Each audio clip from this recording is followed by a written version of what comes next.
Exam की week में? Yes ma'am. और फिर लास्ट वीक नहीं हुआ, somehow लेक्चर मेरा नहीं था लास्ट वीक आपके साथ. Yes ma'am. So and the day is also changed. It used to be on Wednesday and today is Saturday.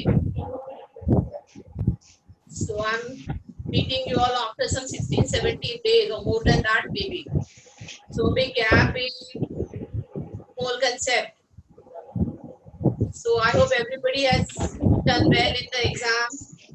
और एग्जाम के पहले तो जो भी डाउट थे मैंने खत्म कर ही दिए थे, तो मुझे नहीं लगता कोई पहले वाले डाउट्स आपके पेंडिंग होंगे. जितना मुझे याद है उस week the assignment that I have done with you should be assignment number 5, है ना? और 6 पेज दिया होगा आपको. So somebody please update me.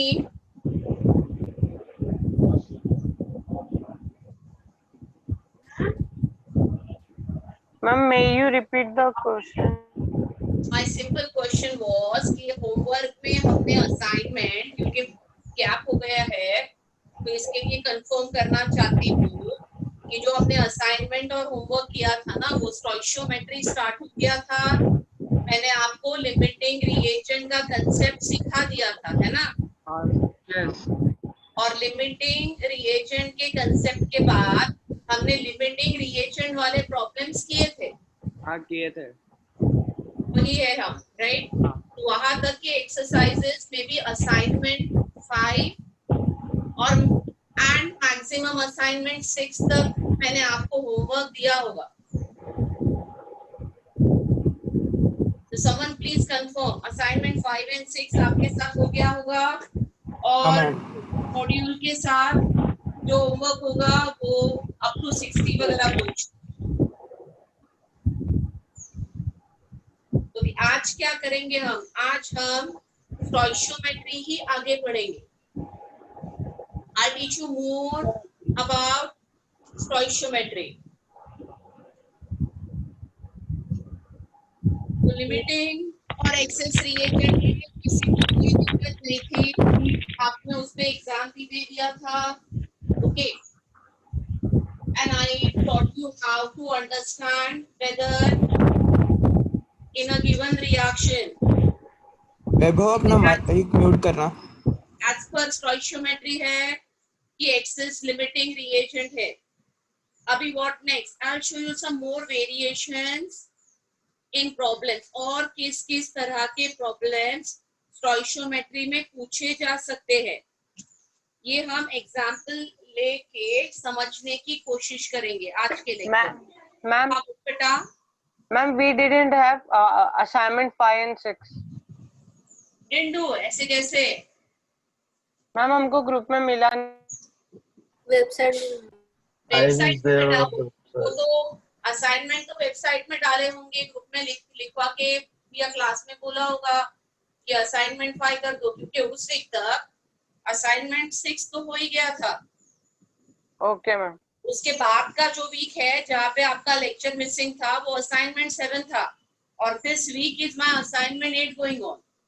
Okay ma'am, sorry ma'am. Definitely you all must be updated till assignment 6. अगर नहीं आपने individually group में चेक वेबसाइट पे चेक करके नहीं किया है या आपको नहीं मिल रहा है, do message me, okay, on my personal thread. I will send you across assignment till assignment 6.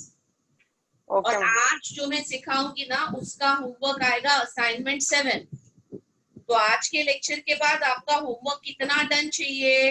Assignment 7 तक डन चाहिए. Is that clear? अगर किसी ने इंडिविजुअली नहीं किया होगा तो कर लो, ठीक है? और मॉड्यूल का भी मैं बताती हूँ कहाँ तक चाहिए, but let me start teaching you something. So I am discussing a kind of reactions which are called as series reactions. तो ये series reactions क्या होते हैं? And I discuss it by taking a problem. Obviously series reaction के problem आते हैं stoichiometry में. तो एक दो प्रॉब्लम लेके समझते हैं सीरीज रिएक्शन होते क्या है और सीरीज रिएक्शन के प्रॉब्लम सॉल्व कैसे करने. तो as the name suggest series reaction में सीरीज ऑफ रिएक्शंस दिए होंगे. Say for example, okay, I am taking a problem. There is 2A becoming 2B. अभी सीरीज रिएक्शन में होता क्या है, जो पहले रिएक्शन का प्रोडक्ट है वो दूसरे रिएक्शन का रिएक्टेंट बन जाता है.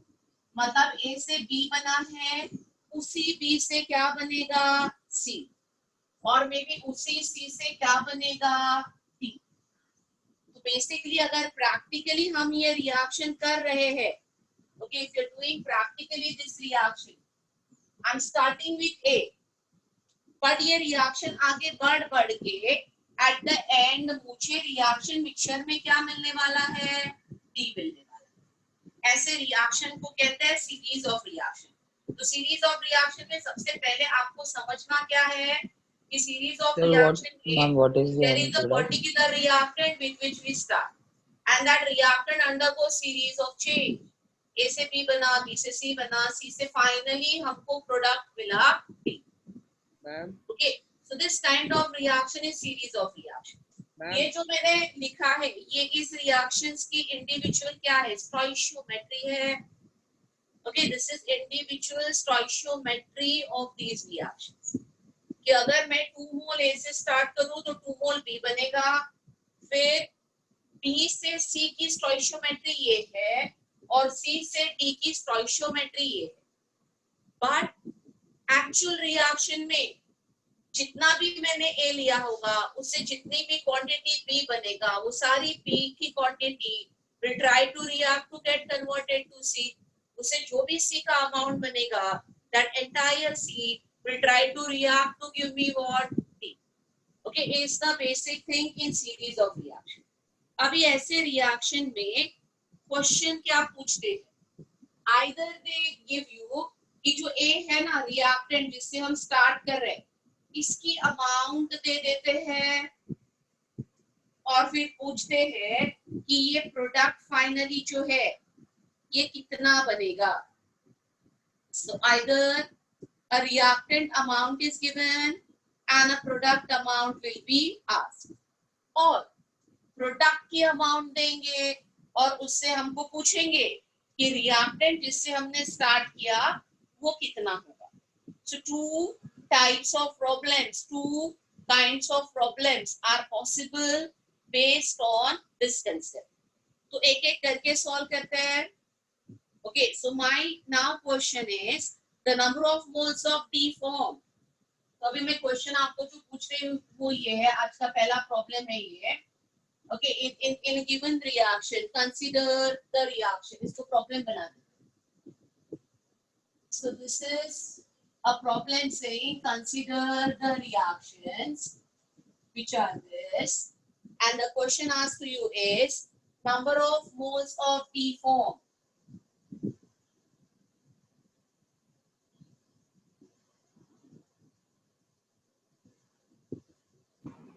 मैम A से पहले 2 लिखा है ना? हाँ बेटा, A से पहले 2 लिखा है. Number of moles of D formed starting with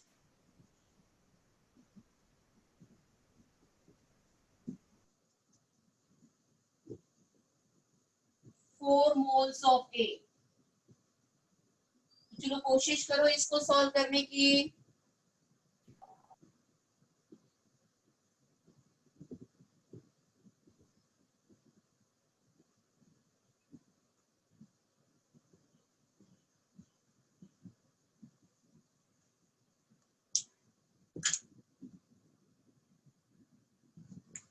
ma'am बोलो. मैम न्यूक्लियर फिजन रिएक्शन को सीरीज रिएक्शन बोल सकते हैं. न्यूक्लियर क्या? Nuclear fission nuclear fission reaction को क्या बोल सकते हैं? सीरीज रिएक्शन बोल सकते हैं. सीरीज. हाँ बेटा न्यूक्लियर फिजन रिएक्शन जो है ना वो हम स्टोइशियोमेट्री में कंसीडर नहीं कर सकते आज उसमें मास लॉस होता है. Okay okay ma'am. वो चेन रिएक्शन है, टू बी स्पेसिफिक उस रिएक्शन को चेन रिएक्शन कहते हैं. Okay ma'am. 1.67 moles. हाँ नहीं, थोड़ा कैलकुलेशन में एरर है. Check your calculations. हाँ ma'am.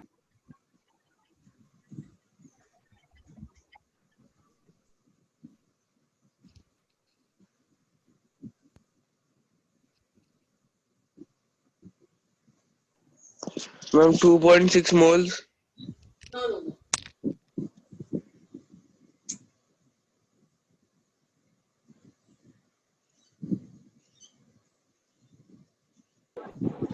Ten 10.6 moles. 10.67 is the perfect answer.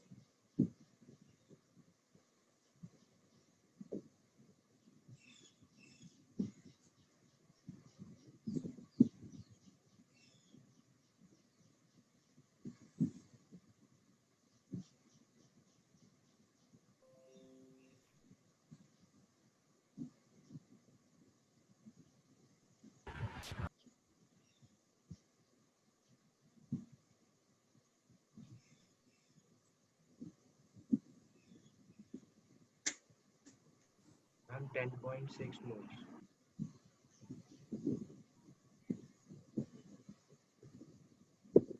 Ma'am,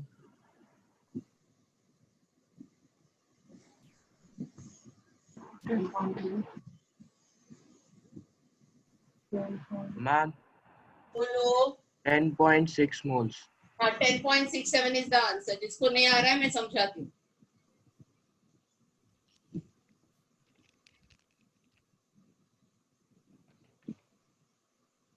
ma'am एक बार समझा दो ना. हाँ,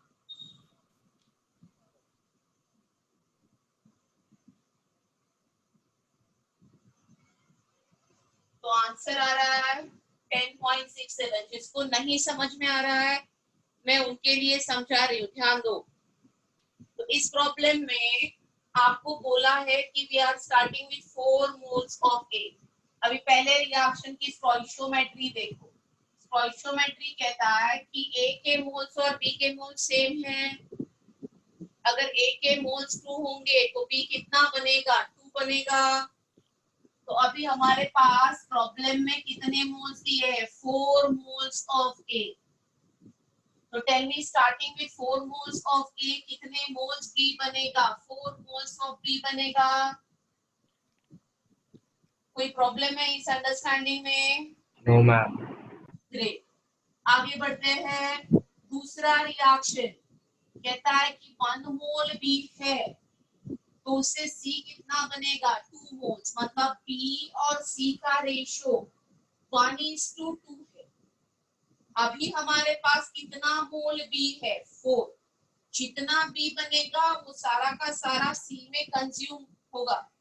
तो 4 मोल बी से अगर मैं स्टार्ट करूंगी तो जो सी मिलेगा वो 8 मोल होगा, जिसमें basic stoichiometry ratio between B and C is maintained. Any doubt anyone is having? चलो अभी लास्ट स्टेप, ये वाले स्टेप में क्या दिया है कि अगर 3 मोल्स ऑफ C है तो 4 मोल ऑफ D बनता है. तो मैं यहाँ पे लिखती हूँ since 3 mole of C as per stoichiometry gives 4 mole D. तो अभी हमने सेकेंड स्टेप में कितना मोल C प्रोड्यूस किया है? 8 मोल. तो 8 मोल C will give how many moles of D? So you simply have to do 8 into 4 upon 3. That will be 32 upon 3. And this is nothing but 10.67. समझ में आ रहा है?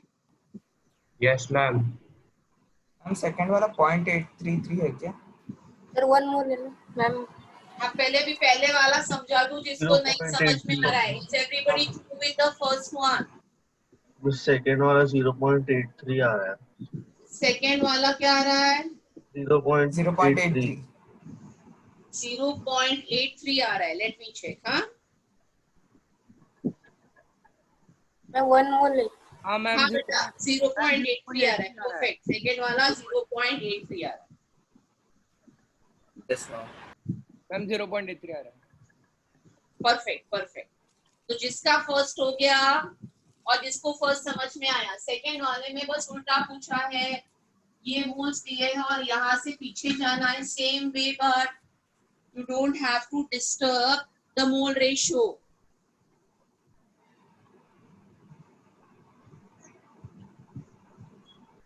Ma'am next question.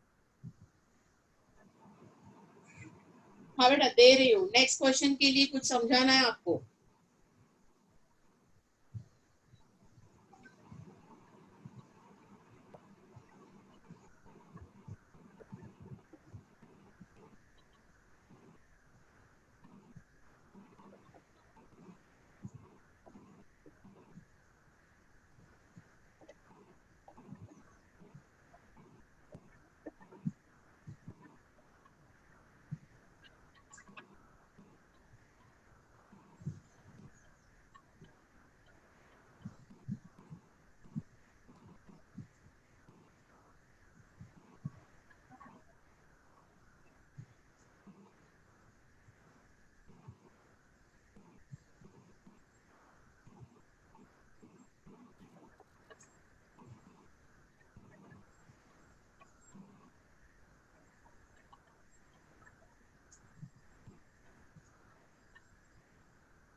So everybody through with the second problem?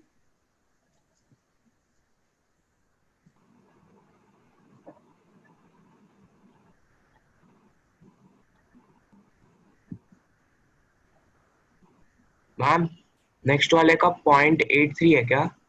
हाँ बेटा 0.83 है। Okay ma'am.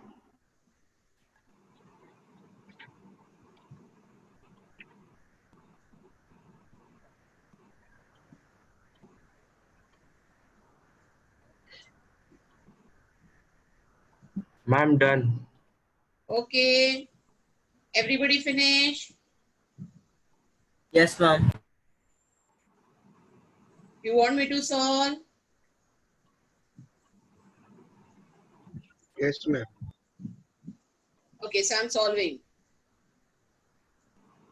चलो ध्यान दो, जिसको नहीं जमा उसको ध्यान दो। फिर मैं और एक कंसेप्ट समझाऊंगी परसेंट यील्ड का, और अगला प्रॉब्लम उससे कपल करके सीरीज ऑफ रिएक्शंस का बनाऊंगी। दो कंसेप्ट टुगेदर।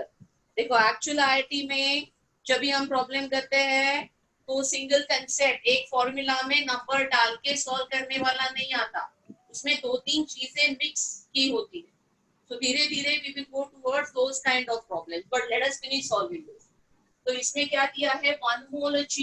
तो ये थर्ड स्टेप देखना, अगर आपका G 1 मोल है जो कि है ना, 1 मोल G है,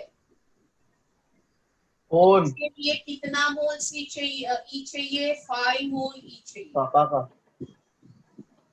अब ये 5 मोल E इस स्टेप में बनेगा, तो 3 मोल E जब भी बनता है उसके लिए C कितना मोल चाहिए? 1 मोल। So I will write says 3 mole of E is produced from 1 mole of C. आपको Therefore, 5 mole of E will be produced from 5/3 mole of C. तो C कितना प्रोड्यूस हो रहा है? ओके, C कितना चाहिए? 5/3 चाहिए यहाँ पे। तो हमने यहाँ पे 1 था, उसके लिए ये 5 चाहिए, ये 5 इधर बनेगा, उसके लिए ये 5/3 चाहिए, ये 5/3 इधर है। तो बस अभी इसके लिए A कितना चाहिए ये कैलकुलेशन करेंगे। 5/6। Yes, 2 mole of C is produced from 1 mole of A, and therefore 5/3 mole of C will be from 5/6 6 moles of A. तो इसका आंसर 5/6 moles of A है, which is 0.83. 3.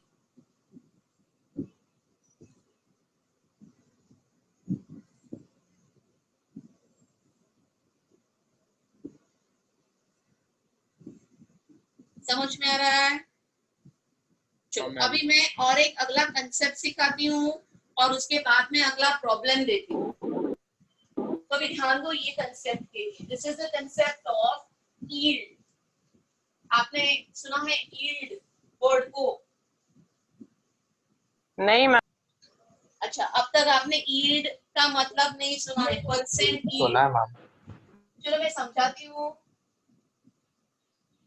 परसेंट यील्ड क्या होता है। यील्ड मतलब how much is the product that you get in the hand, product yielded, okay, और उसका percent. अभी इसका मतलब क्या है ध्यान दो।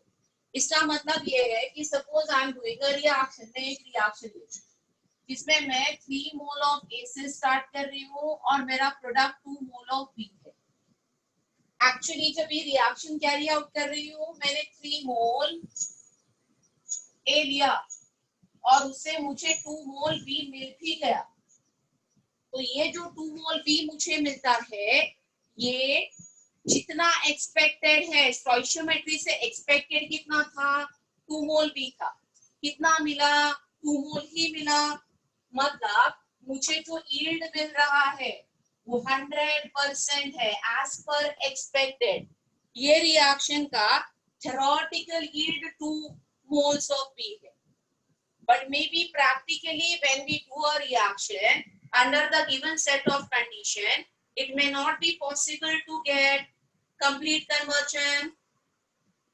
Yes ma'am. और इसके लिए थोड़ा सा जो बी की अमाउंट है वो कम हो सकती है।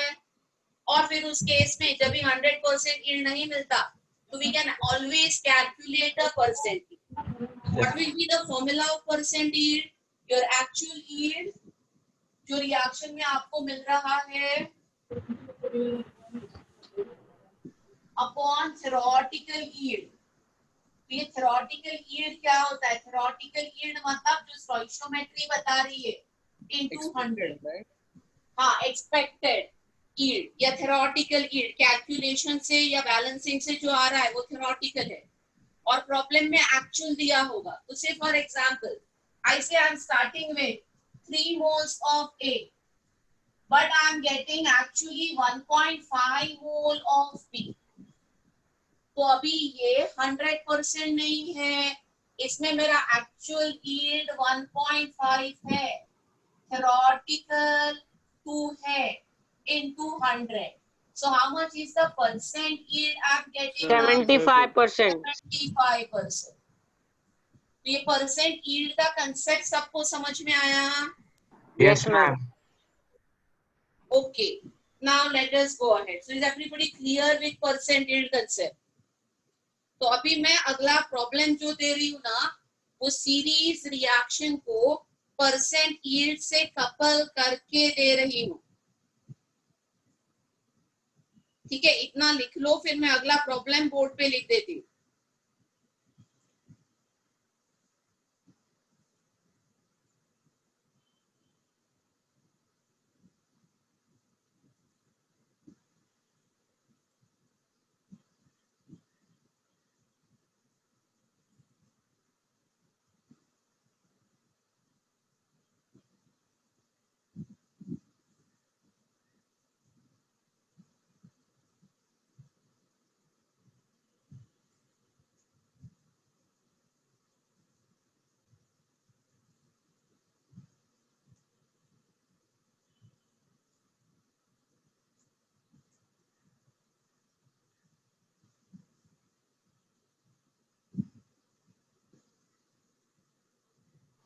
I'm done.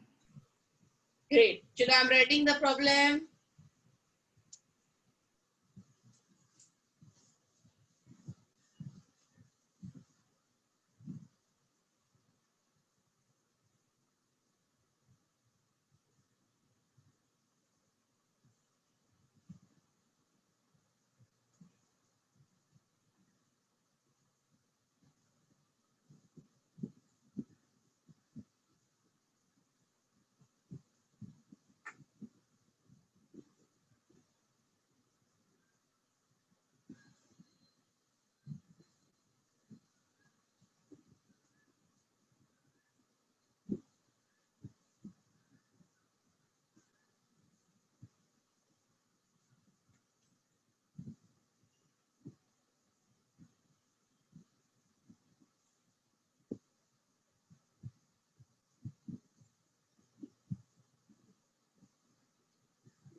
फर्स्ट रिएक्शन में सी का भी 20% होगा और डी का भी 20% होगा ना?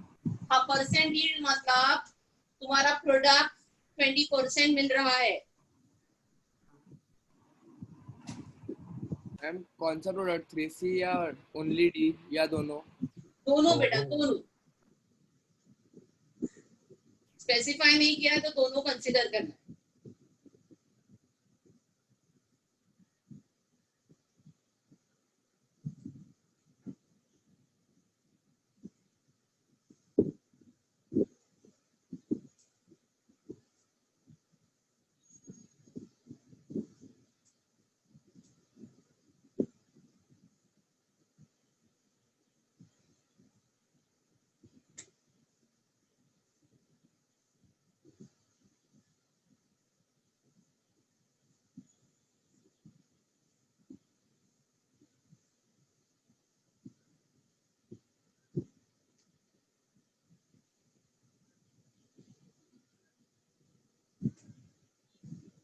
Ma'am what is BEH? B, E और H। ओके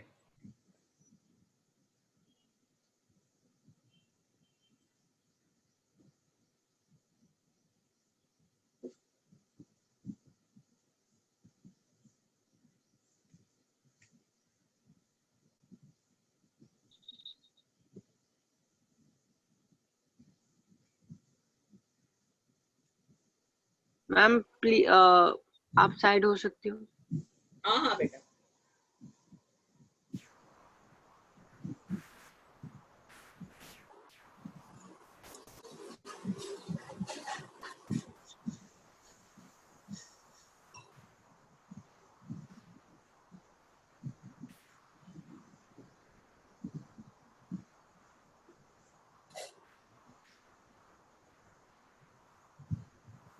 मैम बोलो बेटा।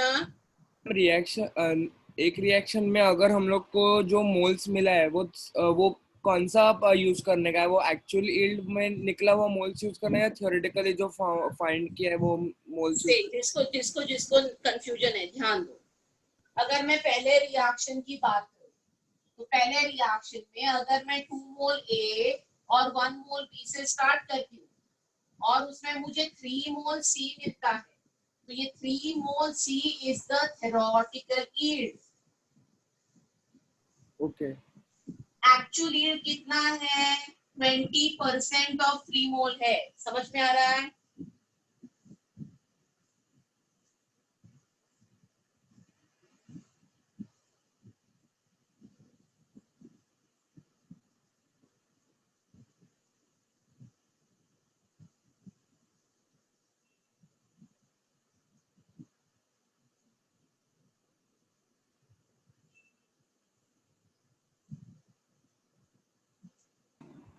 मैम 6.4 है आंसर। मैम 13.3 है आंसर।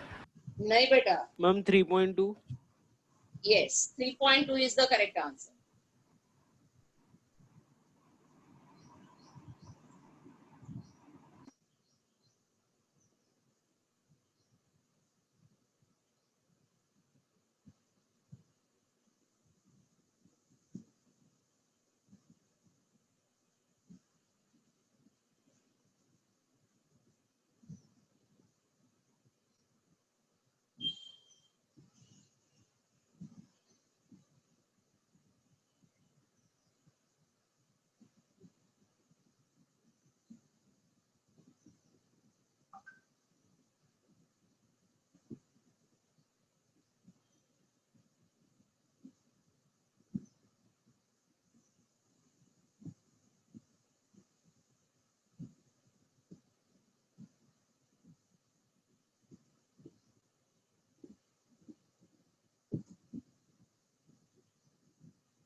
तो हो रहा है क्या ये प्रॉब्लम आपका?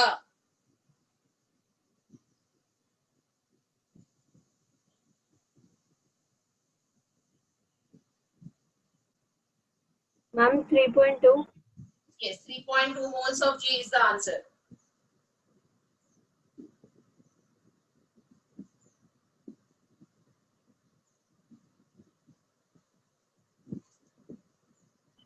मैम एक बार सॉल्व कर दो ना, समझ नहीं आ रहा। हाँ मैं कर रही हूँ ना, ट्राई तो करो, कोशिश तो करो। चलो और एक हिंट, यहाँ पे मैंने लिखा है कि 2 मोल ऑफ ए से 3 मोल ऑफ सी मिलेगा, और जब ये 3 मोल मिलेगा तभी 100% है। रिएक्शन में क्या लिख के दिया है? 20%। तो मतलब एक्चुअली कितना सी बन रहा है? 3 मोल नहीं बन रहा है, इसका 20% बन रहा है। सो व्हाट इज 20% ऑफ 3 मोल? जो एक्चुअल बन रहा है पहले स्टेप में वो 3 मोल नहीं है, 0.6 मोल्स है। जिसको नहीं समझ में आ रहा है, this is the way to proceed.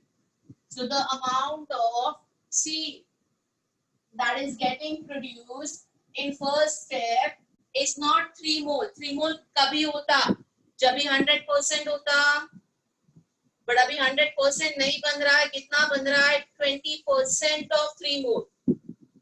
तो पहले स्टेप में the amount of product that you are getting is 0.6 moles of C. तो फिर दूसरा रिएक्शन आप 2 मोल ऑफ सी से स्टार्ट नहीं करोगे, कितने मोल ऑफ सी से स्टार्ट करोगे? 0.6 mole of C, and then accordingly calculate how much will be F form. Are you getting it? Okay ma'am. Ma'am starting वाला और बताओ वो ना। जो भी अमाउंट होगी उसका 40% will be the real yield, the actual yield that you get. Ma'am final answer 3.2 है। हाँ, फाइनल आंसर इज 3.2. हाँ मैम मिल गया। Ma'am Great. स्टार्टिंग से बताओ ना, नहीं समझा कुछ। स्टार्टिंग से बताओ, नहीं समझा, कोशिश करके हो गई फिर भी नहीं समझ रहा है. Yes ma'am. ओके, तो जिसको नहीं समझ रहा है सब लोग ध्यान दो, पहले रिएक्शन पे कंसंट्रेट करो. पहले रिएक्शन में तो अभी कनेक्ट किसको करना है ये भी देखते हैं. PEH मतलब के नहीं है, उनको हटा देते हैं, है ना, ये एक्सेस में है. तो A से C बन रहा है, C से F बन रहा है और F से G बन रहा है. ये कनेक्शन है, ये सीरीज है जो मुझे दिख रही है, और B, E और H एक्सेस में है. Let us not consider that. So that will make what this about problem the simpler. and what about the D on the right side? What about the D on the right side. Yeah, I'm discussing that. Yield on the right side he discuss कर रही हूँ. पहले ध्यान दो कि BEH को निकालना है. अभी पहला reaction get reduce to I have 2 moles of A and from that क्या D also. D भी तो कनेक्शन में है नहीं, तो 2 moles of A से मुझे 3 mole of C मिल रहा है.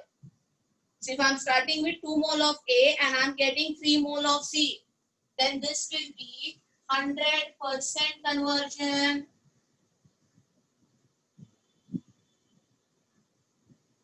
बट मुझे एक्चुअल यील्ड कितना लिखा है? एक्चुअल यील्ड लिखा है 20%. तो 100% इज 3 मोल, 20% कितना होगा? 0.6 मोल ऑफ सी. तो पहले रिएक्शन से जो प्रोडक्ट मिल रहा है वो 0.6 मोल्स है. यहाँ तक समझ में आया सबको? यस। Any doubt? अभी प्रॉब्लम में क्या बोला है? प्रॉब्लम में बोला है कि we are starting with 10 moles of A and not 2 moles. तो 2 मोल्स से स्टार्ट कर रही हूँ, तभी मुझे 0.6 मोल्स ऑफ सी मिलता है, राइट? तो अगर मैं 10 मोल से स्टार्ट करूं, therefore if it is 10 mole as per what is given to me in the problem, how much will be C form? 3 moles.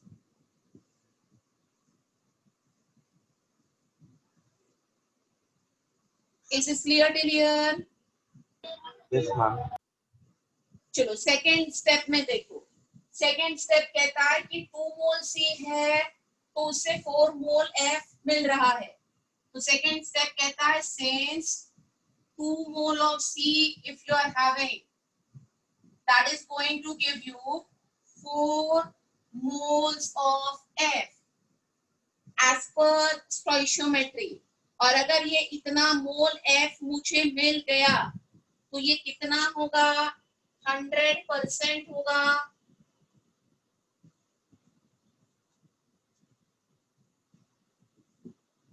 Yes, ma'am.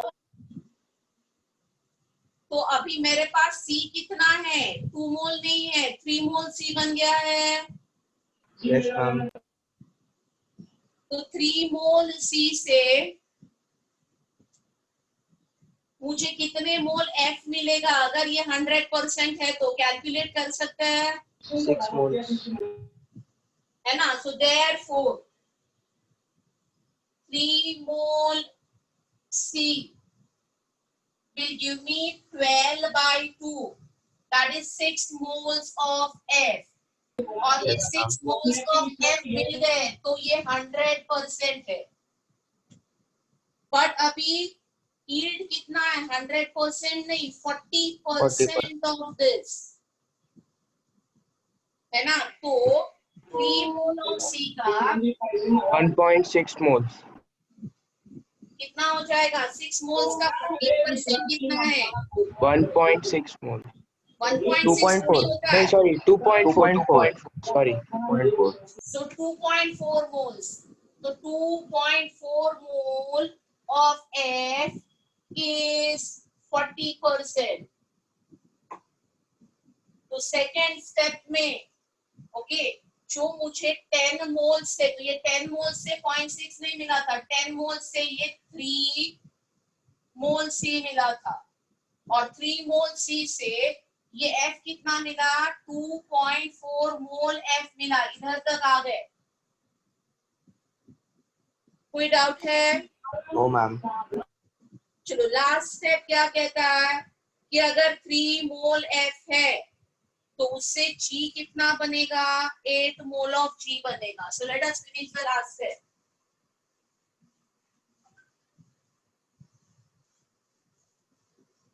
Ma'am बोलो. मैम वो BE और H का क्या? वो एक्सेस में है दिया बेटा. Okay ma'am. वो ज्यादा है रिएक्शन मिक्सचर में. Yes ma'am. Okay, so can I go ahead? The 3 mole of F. Yes, ma'am. Last step, stoichiometry कहता है 3 मोल ऑफ F होगा तो आपको 8 मोल G मिलेगा. अभी मेरे पास कितने मोल F है? 2.4 मोल्स F है.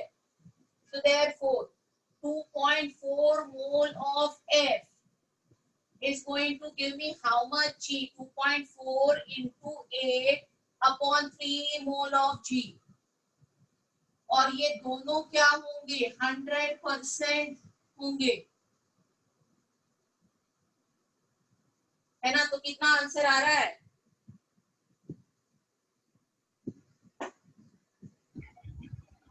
6.4. 6.4. 2.4 into 8 and divided by 3. का आंसर आ जाएगा 6.4. तो 6.4 mole of G is when you get 100% conversion. तो 50% conversion का आंसर क्या हो जाएगा? 3.2 mole of G. So answer of this problem is 3.2 moles. 10 mole of A से start करके परसेंट यील्ड को कंसीडर करके इस सीरीज ऑफ रिएक्शन में अल्टीमेटली जो आपको प्रोडक्ट मिल रहा है वो 3.2 मोल्स है. Yes, ma'am. Anyone has any doubt in this series of problems? Series of reaction के problems में? No, ma'am. No, ma'am. So I'm going ahead now. Another type of Ma'am. stoichiometry problem. I'm changing the type. ध्यान दो. Ma'am, but why don't they fully yield? Is it because of the stoichiometry? क्या बोल रहा है? And why don't they fully yield? Is it because of the stoichiometry? Why don't they get? Ma'am, why don't they fully yield? Is it because of the What is stoichiometry? the meaning of only yield? Fully ma'am please थोड़ा yield. Side हटिए. I'm completely yield means like 100% yield. Why is it only 20%? 100% yield क्यों नहीं ले रहे हैं?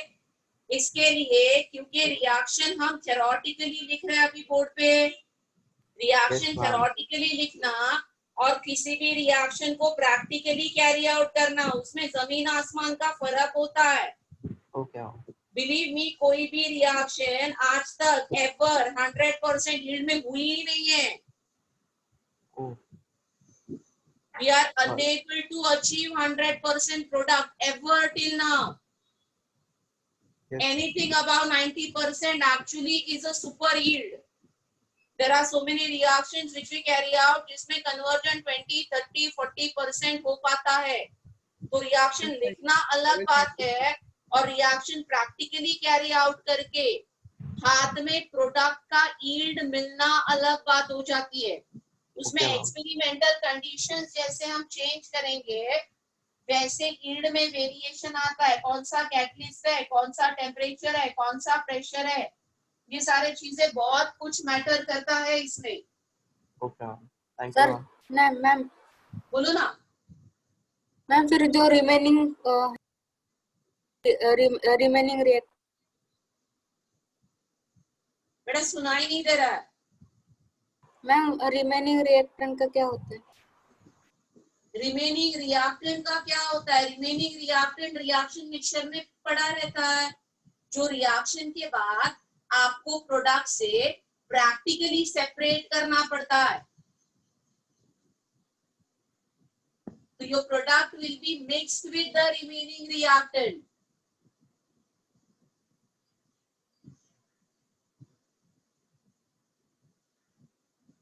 which we practically separate it out after the reaction. So reaction लिखना बहुत आसान है. किसी भी रिएक्शन को कैरी आउट करना लैब में और उससे प्रोडक्ट को आइसोलेट करना is a very tedious and time consuming job. It is not as simple as it looks. तो हम स्टोइचियोमेट्री क्यों फॉलो करते हैं? क्योंकि हम कोशिश करते हैं कि रिएक्शन में जितना रिएक्टेंट है वो पूरा का पूरा किस में कन्वर्ट हो? प्रोडक्ट में कन्वर्ट हो. तो ये पूरा नहीं होता है ना? हाँ, नहीं हो पाता बेटा, प्रैक्टिकली नहीं हो पाता. Practically this is not possible. But किसी भी थ्योरेटिकल प्रॉब्लम के लिए if yield is not given, अभी आपको क्या क्या कैसे सोचना है? अगर यील्ड नहीं दिया है किसी रिएक्शन में तो आपको वो 100% यील्ड है ये अजम्पशन पे ही चलना है. अब तक तो हमने जो भी किया वो 100% यील्ड से ही किया है कि नहीं? अब तक जितने भी प्रॉब्लम सॉल्व किए उसमें हमने यील्ड को 100% ही माना था. Yes. But if they specify in the problem कि so and so much is percent yield, then we No, need to consider that and proceed accordingly the way we did it here. Okay. So if not mentioned in the problem, take it as 100% and proceed with your problem. But if it is mentioned, calculate accordingly the way I showed you in this problem number 3. Can I go ahead? Yes, ma'am. Anyone having any doubt till here? No, ma'am. Great. Ma'am, can questions in this type of question be mixed? Like we have limiting reagent, and then also they ask what is the yield. If they ask the yield percentage, Whatever you are speaking is not audible. So speak slow and loudly. Yes, ma'am. Ma'am, I was asking, ma'am, can we have a variation in these type of questions, like where we are given a question with the stoichiometric coefficient lower, in which we have one of the two reactants as a limiting reagent, plus we Everything have possible. Question का variation कैसे भी हो सकता है. yes. इसके लिए तो हर साल नए क्वेश्चन बनते हैं. अब तक जो सिखाया उसके साथ ये वाला कंसेप्ट कैसे भी मिक्स करके आपको पूछा जा सकता है. Your basic is clear. You will be able to handle it. तो चलो I am going ahead now. Series reactions मैंने आपको बताया है. अभी एक अलग टाइप की रिएक्शन आपको समझा रही हूँ जिसको कहते हैं parallel reaction. And of course by taking one problem on parallel reaction. So let us understand what is the concept of parallel reaction. Parallel reaction मतलब एक ही reaction mixture में at a time दो reactions होते हैं.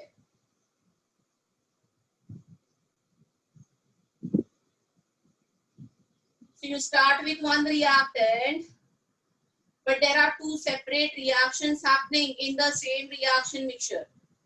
So to explain you parallel reaction, I am taking a problem. Copy करो मेरे साथ, फिर धीरे धीरे समझते हैं ये क्या है.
So I want everybody to read this problem once.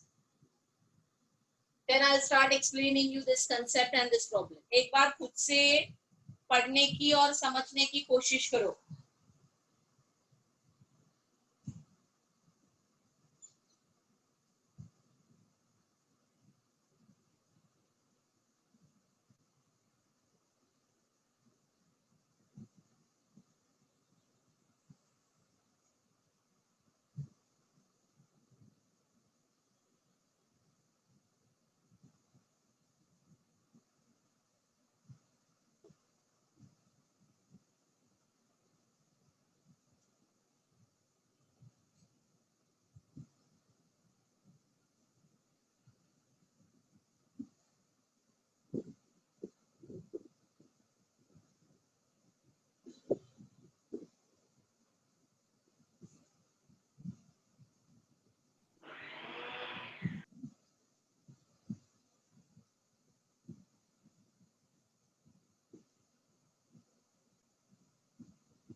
तो देखो अगर लिख के हो गया है और एक बार पढ़ के हो गया है तो ध्यान दो, what is this reaction talking about. इस रिएक्शन में हम 1 ग्राम KClO3 से स्टार्ट करते हैं। मतलब इस रिएक्शन में हमारा रिएक्टेंट KClO3 है और जिसका मास दिया है 1 ग्राम, और इस एक रिएक्टेंट से स्टार्ट करके 2 रिएक्शंस हो रही है। What are the 2 reactions happening? KClO3 is getting converted to KCl and some oxygen gas is evolved. And at the same time, a part of KClO3 is also getting converted to KClO4 and KCl. तो यहाँ पे एक reactant से start करके एक reaction mixture में 2 reactions हो रही है, parallelly happening. There are 2 reactions simultaneously happening, starting with 1 reactant. This is what is the meaning of first parallel reaction. Parallel reaction का concept समझ में आया पहले? Yes, ma'am. तो इसका मतलब ये है कि KClO3 से स्टार्ट किया है हमने, बट रिएक्शन में जो हमारा कोनिकल फ्लास्क होगा या राउंड बॉटम फ्लास्क होगा जिसमें हम ये रिएक्शन कैरी आउट कर रहे हैं, उसमें एक नहीं, एक की जगह पे 2 अलग रिएक्शंस हो रहे हैं। एक में KClO3 कन्वर्ट हो रहा है KCl और ऑक्सीजन में, और दूसरे रिएक्शन में वो कन्वर्ट हो रहा है KClO4 और KCl में। तो इसको कहते हैं पैरेलल रिएक्शन। ऐसे बहुत बार होता है, ये कोई इम्पॉसिबल नहीं है, ये कॉमन फीचर है किसी भी रिएक्शन का। अभी आगे बात करते हैं। अभी इसका मतलब क्या हो गया कि अगर मैं 1 ग्राम KClO3 से स्टार्ट करूंगी तो 1 ग्राम में से कुछ amount will be utilized for this reaction and some amount will be utilized for this reaction. So say for this reaction I say X gram KClO3 is getting consumed. तो फिर ये reaction के लिए कितना KClO3 अवेलेबल है? 1 minus X ग्राम। ये तो समझ रहा है ना, मतलब अगर 1 ग्राम रिएक्टेंट है तो उसमें से कुछ इस रिएक्शन के लिए कन्वर्ट होगा, कुछ इस रिएक्शन के लिए बच जाएगा। अभी देखो पूछा क्या है, पैरेलल रिएक्शन का कंसेप्ट है, पूछा क्या है, दिया क्या है। दे से 146.8 ml ऑक्सीजन ये दिया है, ऑक्सीजन की अमाउंट दी है, तो हम स्टोइशियोमेट्री यूज करके ये ऑक्सीजन 146.8 ml है, तो इसके लिए कितने ग्राम्स KClO3 चाहिए कैलकुलेट हो सकता है? Yes, ma'am. Yes, ma'am. As per stoichiometry, okay, can I calculate? I know the volume of oxygen at NTP. Can I know to get this much volume of oxygen? How much is KClO3 that is getting burned? I can, right? So that will be first calculation. ये क्या आ जाएगा आपका x 45. x है, जो भी है ये x है, ये 0.5 होगा, ऐसे नहीं कुछ भी हो सकता है बेटा, तो ये x आ जाएगा। The minute you get x, you can always calculate 1 minus x. तो आपको सेकेंड रिएक्शन के लिए कितना KClO3 है ये आ जाएगा, ये कितना है आ जाएगा, तो you can always calculate this then. So your first calculation is get the amount of KClO3 for first reaction. From that you will understand the amount of KClO3 available for second reaction, and from that you can get the answer of KClO4 produced in the second reaction. Is that clear? Yes, ma'am. So start solving.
0.3324.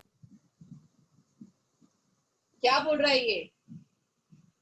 Ma'am वो weight कौन of सा answer? KClO4. नहीं, wrong है बेटा.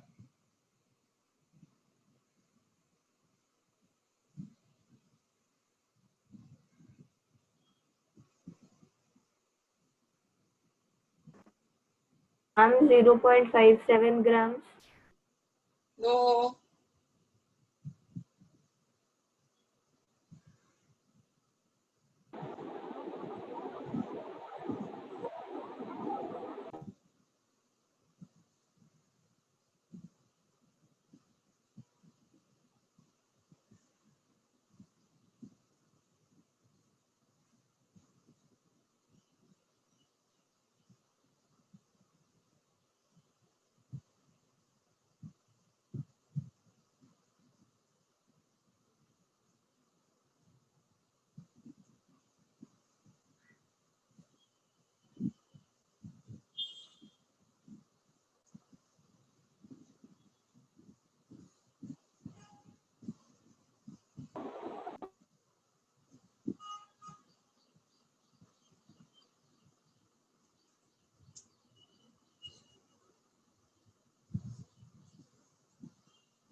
Zero point 985. नहीं बेटा, चलो एक एक करके मैं हेल्प करती हूँ. आप सबके आंसर रॉन्ग जा रहे हैं.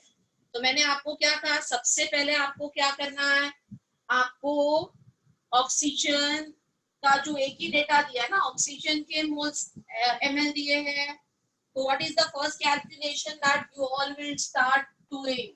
You will calculate moles of oxygen Yes, ma'am. from the volume. तो ऑक्सीजन का वॉल्यूम दिया है 146.8 ml.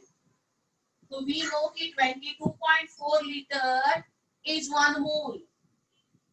या 22400 ml is 1 mole. So Yes, ma'am. 146.8 ml is how many moles? ये 0. पहले कैलकुलेशन होगा. 0.0065. 0.0065. Okay, so this comes as 0.0065 moles. ठीक है. तो आपके ऑक्सीजन के मोल्स आ गए 0.0065 मोल्स. अभी इस इक्वेशन पे ध्यान दो everybody. We are starting with 2 moles of KClO3 and this is giving me 2 mole of KCl and 3 mole of O2. अभी 2 मोल KClO3 मतलब 2 into 122.5 grams. 122.5 gram is GMM, gram molecular mass of Yes, ma'am. KClO3. और उससे जो volume of oxygen आ रहा है वो 3 into 22.4 liters आ रहा है at STP. तो जो Yes, ma'am. बेसिक स्टोइशियोमेट्री है वो ये है. ओके, या हम ये कह सकते हैं कि 2 into 122.5 ग्राम से 3 मोल ऑक्सीजन मिलता है. तो उतने मोल ऑक्सीजन के लिए कितना ग्राम KClO3 चाहिए? So Yes, I'm ma'am. writing now since 3 mole of O2 we get from 2 into 122.5 gram KClO3. So therefore 0.0065 mole of O2 will be produced from how many grams of KClO3? And this calculation will be 2 into 122.5 into 0.0065 upon 3. We need to do this calculation first.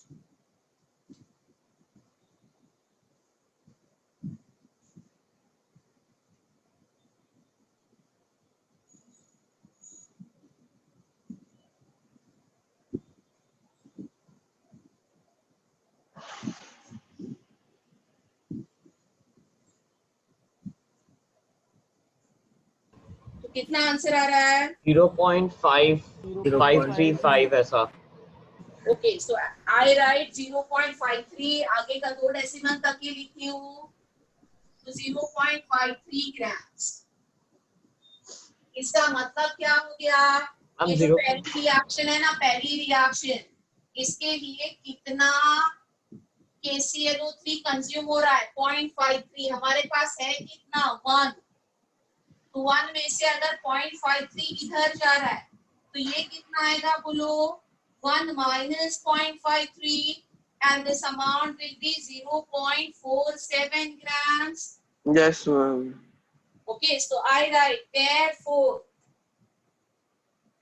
KClO3 available for second reaction, दूसरे reaction के लिए जो KClO3 available है वो 1 minus 0.53 grams है, and that will be 0.47 grams. तो बस अभी सेकेंड रिएक्शन पे आते हैं. I'm starting with 0.47. उससे मुझे कितना KClO4 मिलेगा? तो सेकेंड रिएक्शन का जो स्टोइकियोमेट्री है वो कहता है कि 4 मोल KClO3 से 3 मोल KClO4 बनता है. मैम बोलो. मैम मेरा इंटरनेट का प्रॉब्लम था इसलिए मेरे को मीटिंग पूरा लीव करना पड़ा, तो समझाओगे क्वेश्चन फिर से? अभी मैं बहुत आगे आ गई बेटा, तू इतना पार्ट वीडियो में देख लेना बेटा. चलेगा मैम. हाँ, समझने की कोशिश करना या वीडियो में देख लेना, फिर भी कोशिश करती हूँ समझाने की. तो 4 मोल KClO3 के 3 मोल KClO4, राइट? मतलब 4 मोल मतलब कितना मास? 4 into 122.5 ग्राम ऑफ KClO3 से स्टार्ट करेंगे. KClO4 का मास हो जाएगा, इसमें 16 और एक ऑक्सीजन ऐड हो गया, right? So I need to add 16 to this, so that will be 138.5. So that is giving me 3 into 138.5 grams of KClO4. तो stoichiometry कहता है, okay, कि since 4 into 122.5 gram KClO3 will give 3 into 138.5 gram of KClO4. So therefore 0.47 grams of KClO3 will give how much KClO4? So this is your final calculation. इसमें तुम क्या करोगे? ये final calculation में तुम करोगे 3 into 138.5 into 0.47 divided by 4 into 122.5, और इसका जो आंसर आएगा that is your final answer. Is that clear?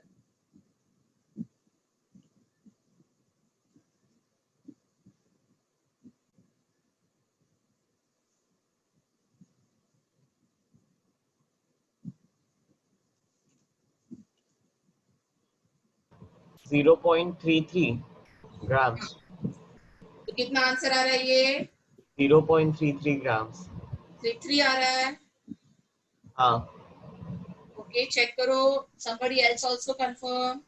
0.38 आ रहा है. 38 आ रहा है. 0.39 0.38 वही ना. 3839 आ रहा है बेटा, 33 नहीं आ रहा है. बट आपने लास्ट टाइम बोला करता था हूँ. 0.38 रॉन्ग है.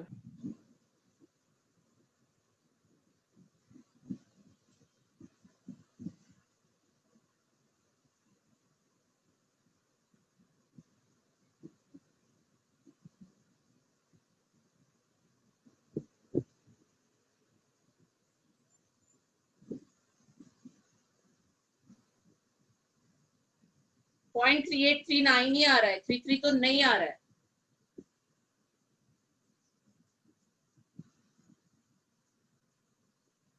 मैम 0.39 आ रहा है. हाँ, हाँ मैम 39 आ रहा है. Answer is correct.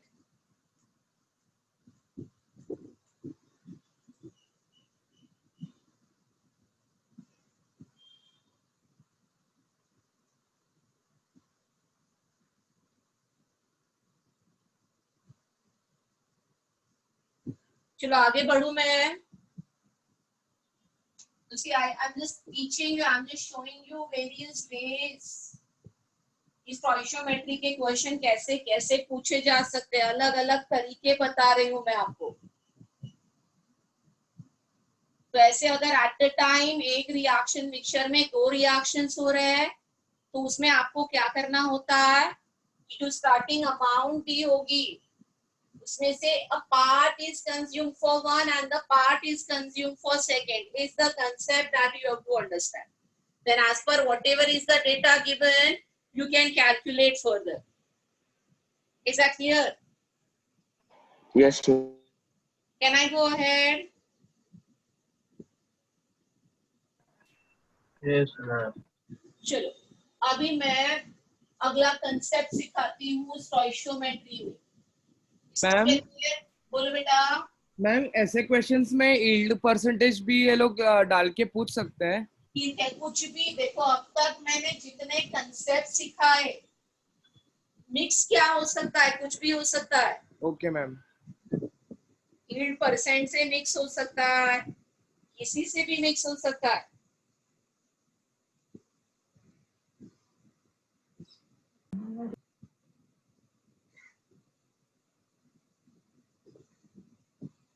राइट.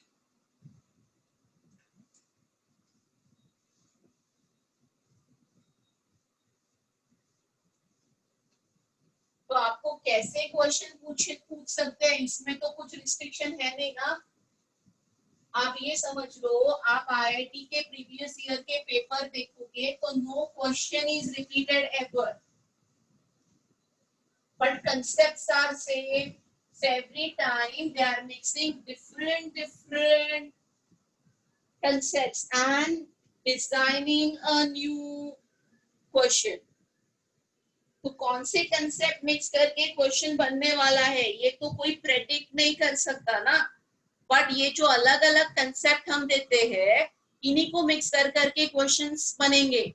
आपको भी हम जो वेरियस एग्जाम्स कंडक्ट करवाएंगे उसमें भी इनको आपस में मिक्स करके ही आपको क्वेश्चंस हम पूछेंगे. किसी की प्रैक्टिस करनी होती है. चलो, I'm going ahead and teaching you POAC, Principle of Atom Conservation.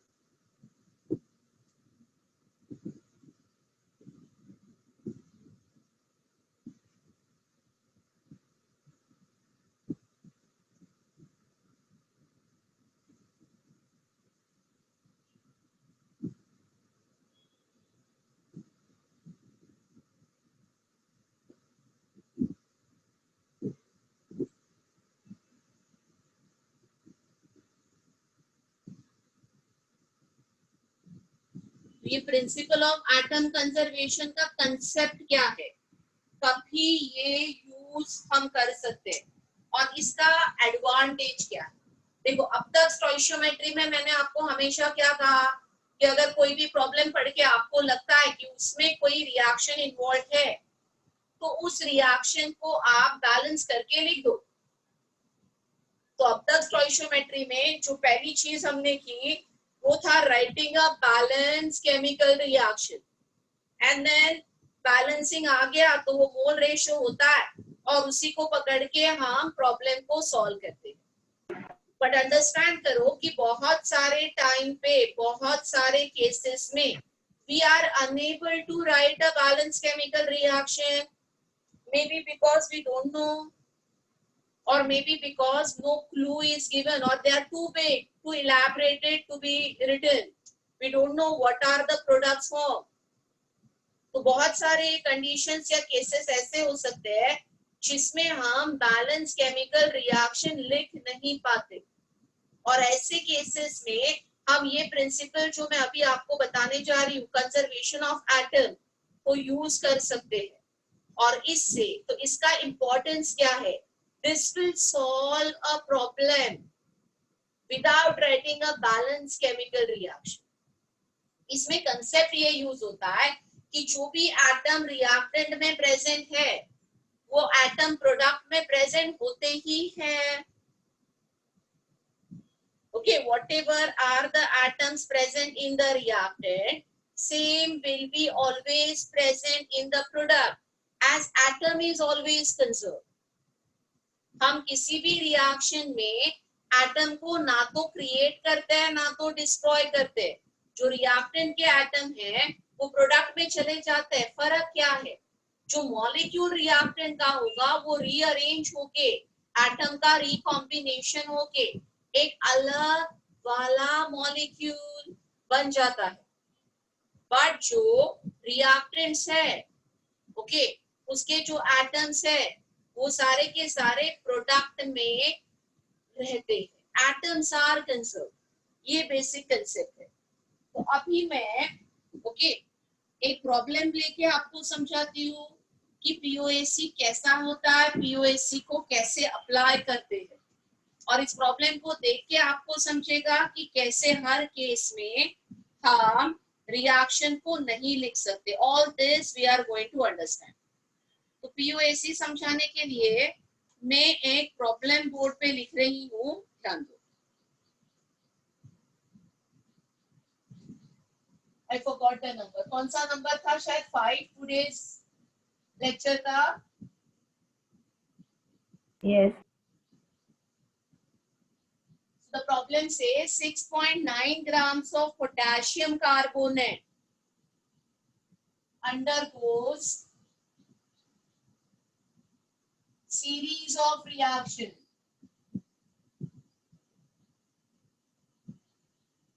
to convert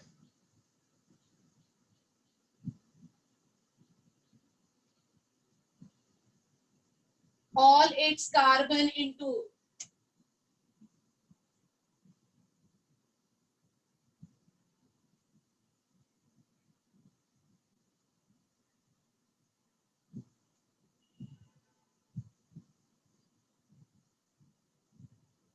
K3 FeCl6.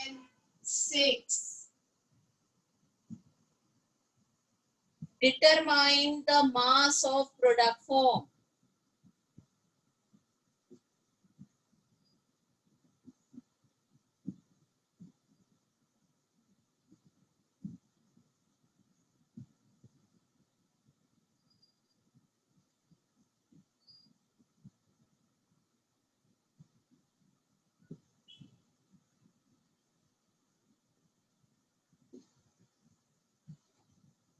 Okay तो अभी ध्यान दो. इसमें लिखा है कि हम पोटेशियम कार्बोनेट से स्टार्ट कर रहे हैं. ये सीरीज ऑफ रिएक्शन अंडरगो करता है और जो भी उसमें कार्बन है वो सारा का सारा अल्टीमेटली K3FeCl6 बना देता है. तो सबसे पहले can you write a balance chemical reaction starting with K2CO3 till it becomes K3FeCl6? Answer is no. हमको पता ही नहीं है कि ये सारे convergence क्या है. What are the in between steps? Everybody agree? Yes, ma'am. Yes, ma'am. Understanding कि यहाँ पे हम बैलेंस रिएक्शन नहीं लिख पा रहे हैं. फिर भी ये प्रॉब्लम हम सॉल्व कर सकते हैं by applying the concept of conservation of atom. What is the whole meaning of conservation of atom? इसमें दिया है कि सारा कार्बन जो K2CO3 में था वो किस में कन्वर्ट हो गया है? K3FeCl6 में हो गया. तो जितने भी कार्बन के मोल्स K2CO3 में प्रेजेंट होंगे उतने ही कार्बन के मोल्स K3FeCl6 में आ जाएंगे. हाँ मैम. और बस इसी कंसेप्ट को लेके हमको प्रॉब्लम सॉल्व करना है. कैसे किया जाता है मैं बता रही हूँ. See on the book. So I'm solving a problem now, a stoichiometry problem, but without writing a reaction, क्योंकि I don't know what is the reaction. Okay. So I'm applying the POAC concept to carbon atom. Carbon को क्यों apply कर रही हूँ? क्योंकि problem में दिया है कि कार्बन इज कंजर्व.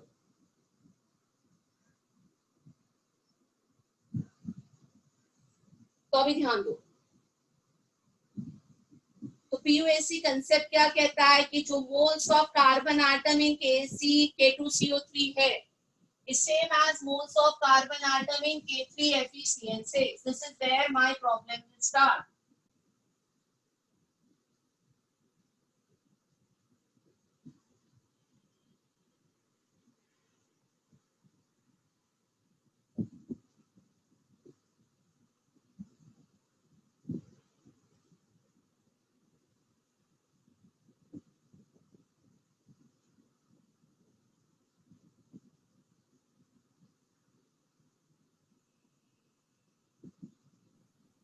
ये पहला One स्टेटमेंट carbon. सबको समझ में आया?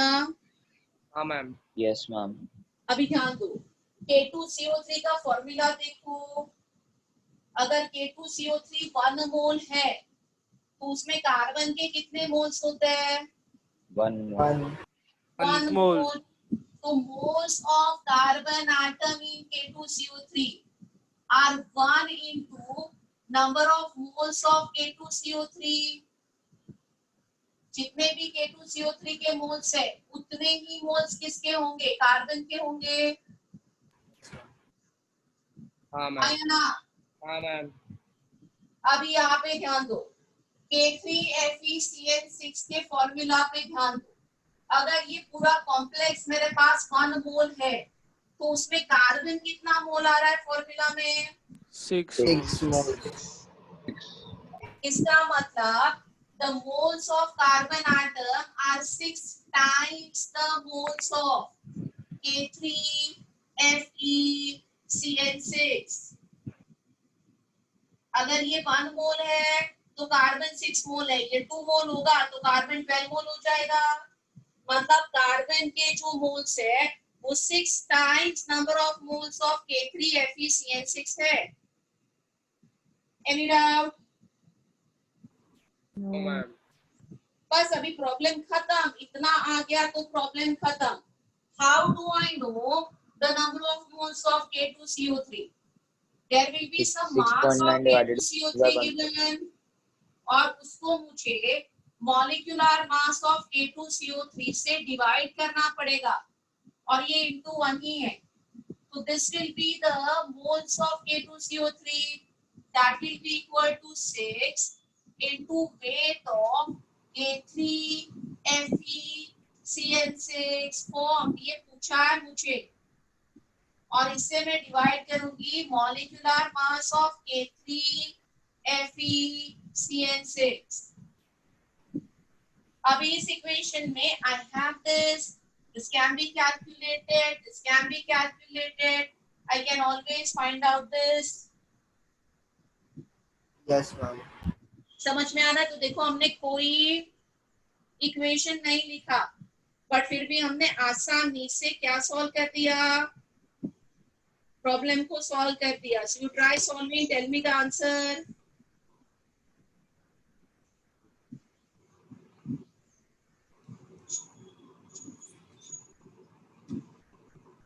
मैम हम इसको पहले के क्वेश्चंस में भी यूज कर सकते हैं ना? हाँ, किसी भी जिस क्वेश्चन में अभी देखो, जिस क्वेश्चन में तुम रिएक्शन लिख पा रहे हो उसमें भी यूज कर लो। हम W क्या है? मैम हाँ बोलो। मैम आप एक और बार बता सकती हो कि दोनों में कार्बन एटम सेम क्यों है? Mole number of moles of carbon atom. क्योंकि किसी भी रिएक्शन में एटम कंजर्व होता है। यहाँ पे ये स्टेटमेंट दिया है देखो। Yes, ma'am. 6.9 gram of K2CO3 undergoes series of reaction to convert all its carbon into this। मतलब बोला भी है प्रॉब्लम में कि जो कार्बन K2CO3 में है वो सबका सब किस में आ गया? K3FeCN6 में। सो कार्बन मैम W क्या है? क्या? W is the mass of K2CO3 and K3FeCN6। W is the mass in grams। आपके And number of M? Moles का फॉर्मूला होता है mass in grams upon molecular mass. वही use किया है बेटा, और कुछ नहीं है। Okay ma'am. मैम बोलो। मैम अगर हमको क्वेश्चन में नहीं दिया होगा तब भी हम बोल सकते हैं ना mole of carbon atom in K2CO3 is equal to mole of carbon atom in K3FeCN। नहीं, क्वेश्चन में नहीं दिया है तो नहीं बोल सकते। मैं समझाती हूँ क्यों नहीं बोल सकते। अगर किसी क्वेश्चन में कार्बन कंजर्व होता है ऐसे नहीं दिया है तो मैं अज्यूम कैसे कर लूंगी? मे बी कभी किसी रिएक्शन में इन बिटवीन CO2 गैस बन गया, कार्बन लॉस्ट है। Okay ma'am. हमें थोड़ी सारे इन बिटवीन रिएक्शंस पता है। 3.29। Okay ma'am. 2.74 तो कौन सा एटम कंजर्व हो रहा है ये देना रिएक्शन में, इसकी हिंट देना जरूरी है। आप अज्यूम नहीं कर सकते।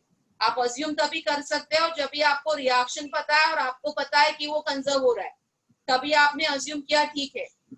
अगर ये जैसे ये प्रॉब्लम है, इसमें तो आपको पता ही नहीं है ना कि कितने स्टेप्स है, हर स्टेप का क्या प्रोडक्ट है। तो ऐसे केस में can we assume? We can't assume for a simple reason, it can be lost somewhere in between and we don't know about it. Yes ma'am 3.1 आ मैम रहा है। आयन का मॉलिक्यूलर वेट क्या है? किसका? मैम 56 लेना है ना आयरन का मान। 56 आयन इज 56 बेटा। मैम 3.1 आ रहा है। नहीं, रॉन्ग है 2.74 आंसर। 3.1 में कैलकुलेशन एरर है। Ma'am ma'am 3.3 2.74 3.1 is the calculation error. 3.3 That is also a calculation error. Ma'am 2.74 के अराउंड आ रहा था मैम। मुझे पहले K3FeCN6 का मॉलिक्यूलर मास बताओ, उसी में गड़बड़ होगी। 329 आ रहा है मैम। 328 329 आ रहा है। 329 यस मैम 2.74 आ रहा है मैम आंसर 329 लेके। 2.74 is the perfect answer. Yes ma'am.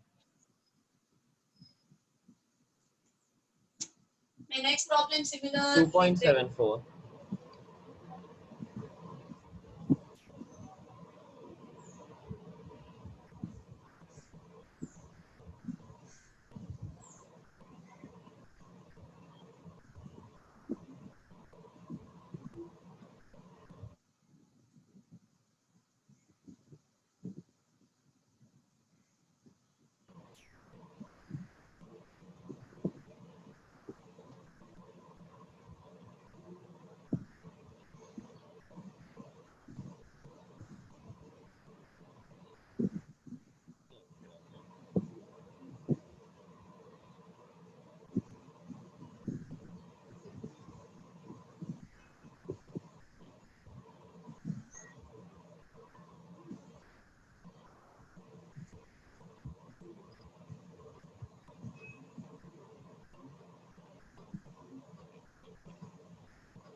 इसका हो गया. Can try the next.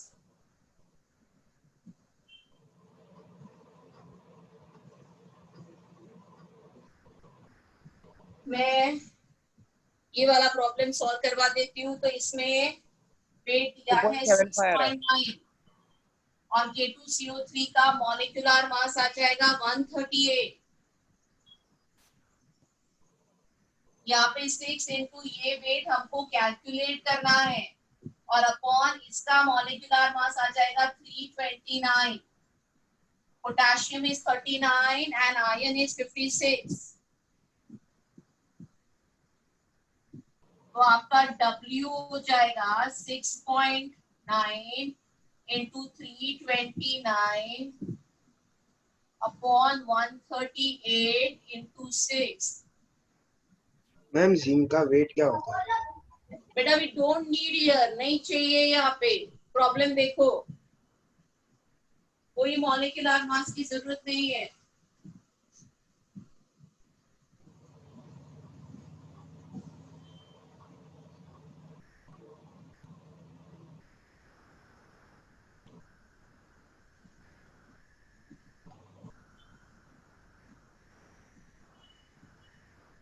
Ma'am, zinc.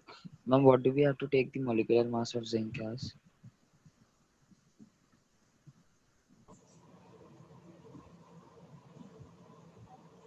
Ma'am हाँ बोलो ना बेटा. मैम जिंक का मॉलिक्यूलर मास क्या लेना? जिंक का sorry gram atomic. Molecular mass की जरूरत ही नहीं है इस प्रॉब्लम में. अब वो सेकंड वाले की फिर भी आपको सेकंड वाले में जरूरत नहीं है, फिर भी आपको चाहिए तो 65 है. But you can solve without ma'am zinc's molecular हाँ ma'am mass. Sorry It's what sorry I'm ma'am वो repeatedly see telling you. Ma'am it's CN6 और CN4. Got it out. CN6. Okay ma'am. उसमें मोल्स ढूंढना है क्या मैम?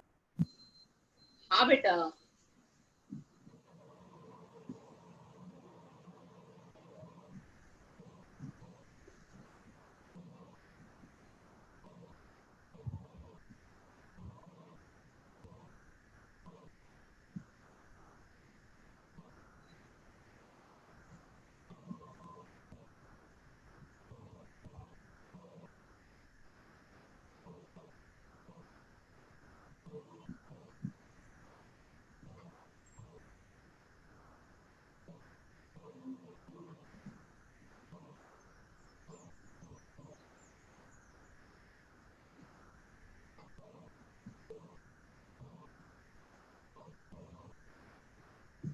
मैम सेकंड वाले का 12 ग्राम है आंसर। क्या आया आंसर? जी मैम एक सेकंड।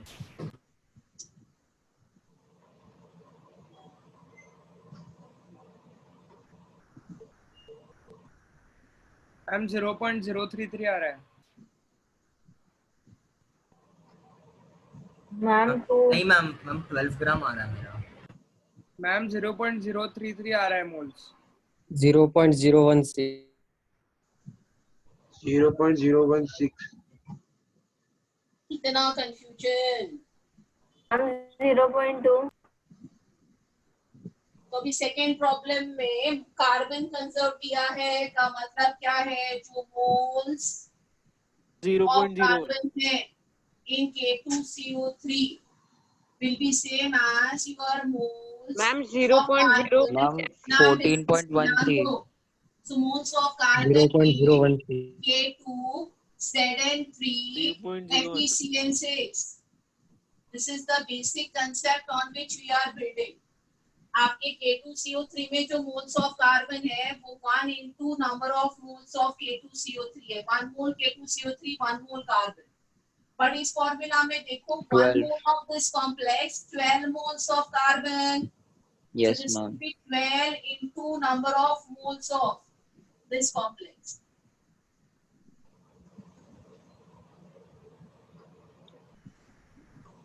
अभी हमको इसके मोल्स दिए हैं, इसका मास दिया है। So I will write weight, तो फॉर्मूला बन जाएगा इसका जो वेट दिया है कौन इसका molecular mass into 12 into number of moles. I don't need mass here as they are asking me to calculate moles only. और इसके लिए इस प्रॉब्लम में आपको जिंक के एटॉमिक मास की जरूरत ही नहीं है। So this problem will be simply 27.6 upon 138 divided by 12. That will be the answer of number of moles of K2, Zn3, FeCN6 twice. Ma'am मेरे को लगा मास निकाल। 138 आ जाएगा। Yes ma'am. मास नहीं पूछा मैम आंसर 0.17 है। 0.17 मोल। 0.017 हाँ मतलब 0.017 मोल। मैम 0.077 आ रहा है। मैम 0.017 मोल्स है क्या? हाँ 0.01667। ये कैलकुलेशन करके आंसर क्या आ रहा है? 0.0166। हाँ ma'am. Ma'am 1 divided by 60 ma'am. हाँ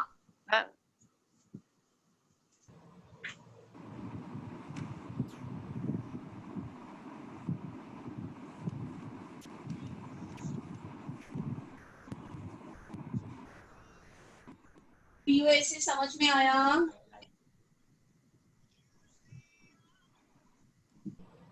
कोई डाउट है किसी को?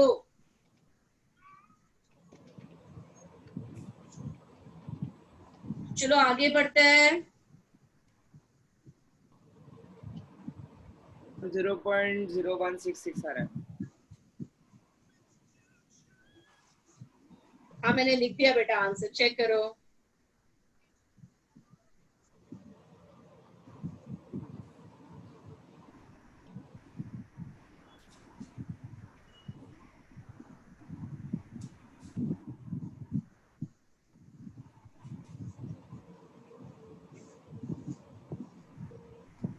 So we go ahead with some another concept और एक concept सिखा देती हूँ। Can I clear the board? हाँ मैम। Yes ma'am. चलो great.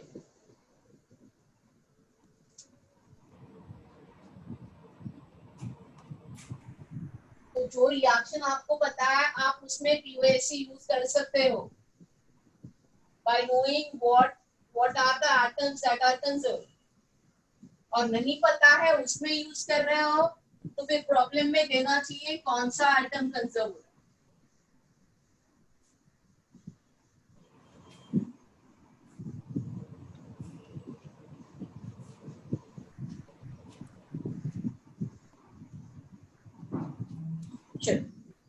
तो अभी नेक्स्ट में एक टाइप ऑफ रिएक्शन करवा रही हूँ जो आपको मैंने करवाया था, कंबशन वाले रिएक्शंस मैंने आपको करवाए थे ऑलरेडी, है ना। और कंबशन रिएक्शन के कुछ टाइप ऑफ प्रॉब्लम्स भी मैंने आपको करवाए थे, बट अभी मैं कंबशन के अलग टाइप ऑफ प्रॉब्लम्स आपके साथ डिस्कस कर रही हूँ, और जिसके लिए मैं कंबशन ऑफ हाइड्रोकार्बन्स का एक जनरल बैलेंसिंग आपको दे रही हूँ, तो ध्यान दो। So I'm discussing combustion of hydrocarbons.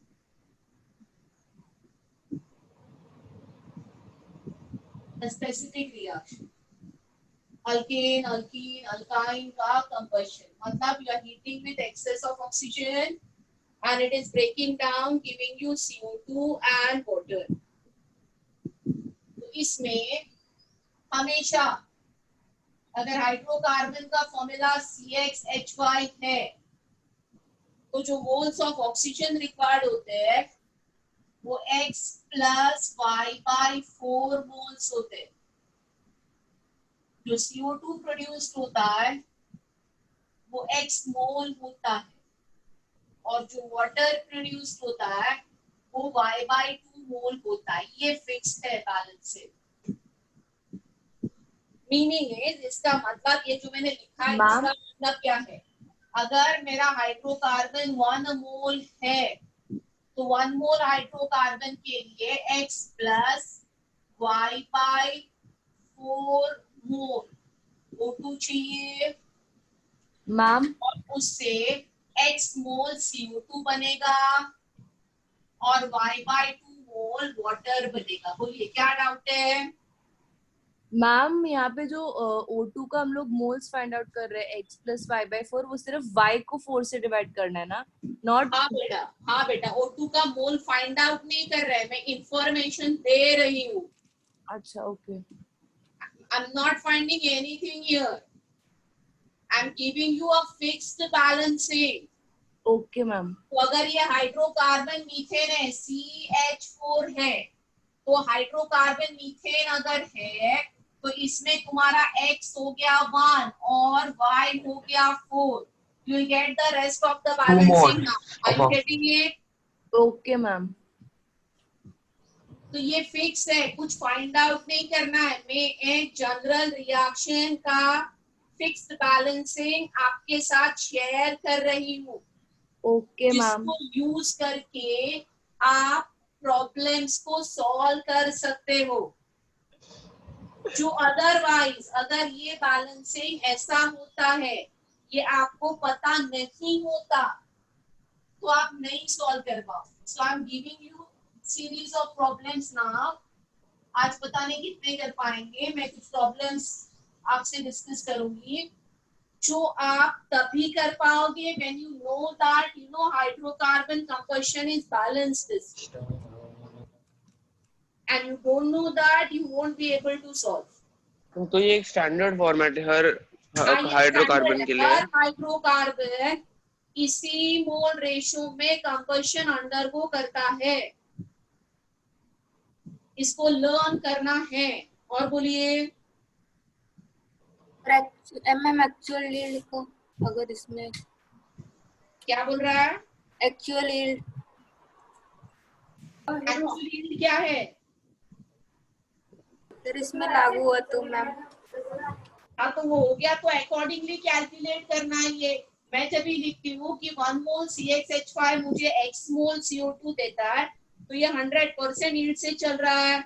और मैंने सिखाया, बताया आपको कि अगर प्रॉब्लम में स्पेसिफाई नहीं किया है तो 100% यील्ड से ही जाना है। तो अननेसेसरीली कंफ्यूज क्यों हो रहे हो?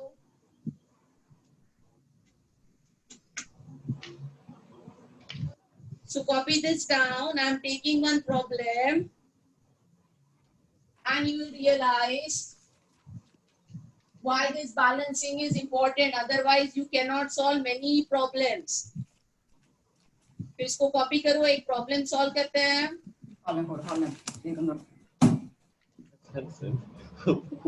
What are you doing here?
हम वो 1.12 लीटर है ना?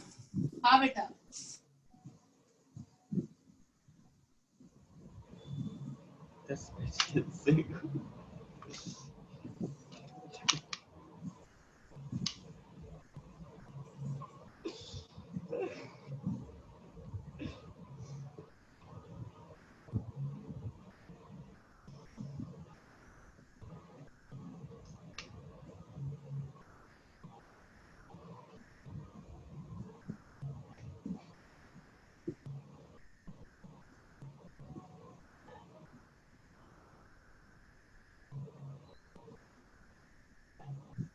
मैम ये वाला क्वेश्चन एम्पेरिकल फॉर्मूला के मेथड से भी कर सकते हैं ना मैम?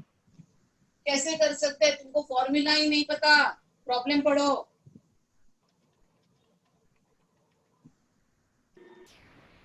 मैम वो 2.2 ग्राम ऑफ CO2 है ना? हाँ बेटा,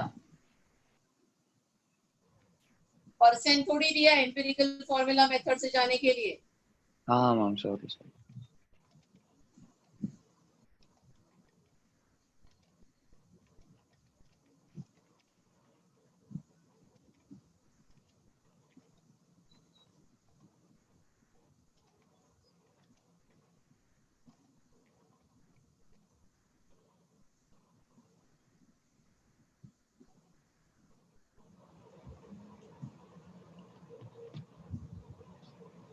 राइट, तो देखो प्रॉब्लम पढ़ो, which says a sample of gaseous hydrocarbon occupying 1.12 liter at NTP। तो हाइड्रोकार्बन का वॉल्यूम दिया है, when completely burned in air produces 2.2 gram of CO2, 1.8 gram of water।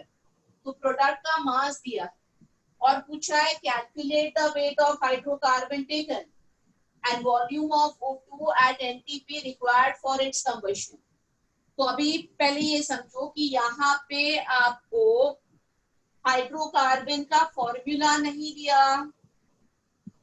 और क्योंकि हाइड्रोकार्बन का फॉर्मूला नहीं दिया है, आप ये बैलेंसिंग नहीं पता होता तो ये प्रॉब्लम सॉल्व ही नहीं कर सकते थे। Is everybody convince? पहले ये समझ लो कि अदरवाइज जो अब तक का आपका नॉलेज था उसके बेसिस पे आपसे ये प्रॉब्लम नहीं बनता। क्या ये पार्ट पे सब लोग कन्विंस्ड है? हाँ मैम। ओके, अभी कैसे बनेगा? अभी कैसे बनेगा? अभी जो डेटा दिया है, दो डेटा दिए हैं, ये और ये, इसको यूज करके x और y कैलकुलेट करो। तो पहला काम होगा find out what is x and find out what is y from the data given to you. और एक बार x और y आ गया, मतलब हाइड्रोकार्बन का फॉर्मूला आ गया आपको, तो फिर आप क्या कर सकते हो? प्रॉब्लम को सॉल्व कर सकते हो। So how to use this data? Okay, this is the equation that I have. Look at the equation. Equation कहता है 1 mole CXHY से start करेंगे तो x mole CO2 बनता है। तो 1 mole CXHY का वॉल्यूम कितना है? 22.4 liters of CXHY. So as per stoichiometry, it is 1 mole CXHY, मतलब 22.4 liters of CXHY, and that will give how much CO2? X moles. X moles का मास कितना होगा? 44 into X grams of CO2।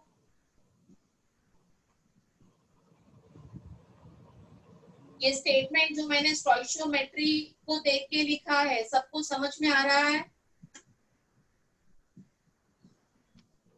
हाँ ma'am. मैंने 1 मोल का volume लिखा और मैंने x मोल CO2 का मास लिखा इन टर्म्स ऑफ x। अभी मुझे प्रॉब्लम में दिया है कि जो मेरा हाइड्रोकार्बन है वो 1.12 लीटर है। तो दिस 1.12 लीटर विल गिव कितना CO2 देगा मुझे? 1.12 into 44x upon 22.4 grams of CO2. I just cross multiplied.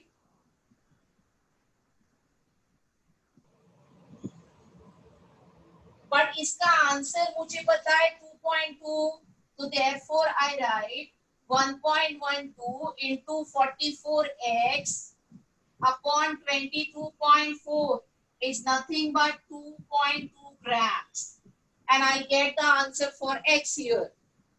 Ma'am बोलो बेटा. मैम तो इसका आंसर 13.2 आ रहा है, वेट ऑफ हाइड्रोकार्बन. बेटा फॉर्मूला पहले बता हाइड्रोकार्बन का. बिना calculation of formula you can not solve this problem. Oh that okay okay, sorry ma'am, sorry ma'am. तो ये x क्या आ गया सॉल्व करके, x आ गया 1, मतलब कार्बन इज 1. अभी मैं ऐसे ही ये 1.8 ग्राम वाटर वाला डेटा यूज करती हूँ. 1 मोल हाइड्रोकार्बन मुझे y/2 मोल्स ऑफ वाटर दे रहा है. 1 मोल का वॉल्यूम होता है 22.4 litres. So I right here since 22.4 liters of CXHY gives y/2 into 18 grams of water. ये स्टेटमेंट मैंने स्टोइशियोमेट्री देख के लिखा. So now I write therefore 1.12 liters of CXHY is going to give me 1.12 into y into 18 upon 2 into 22.4 grams of water. और इसका answer दिया है हमको 1.8 grams.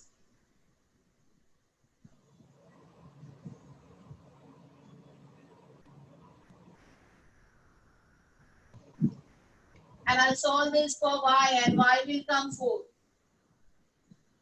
So I say therefore hydrocarbon is CH4. बस एक बार यहाँ तक आ गए तो प्रॉब्लम सॉर्टेड है.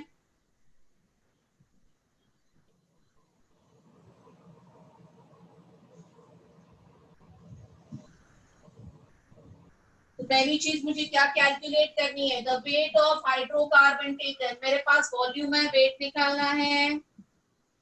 तो weight of 1.12 litre of methane at STP में निकालूंगी.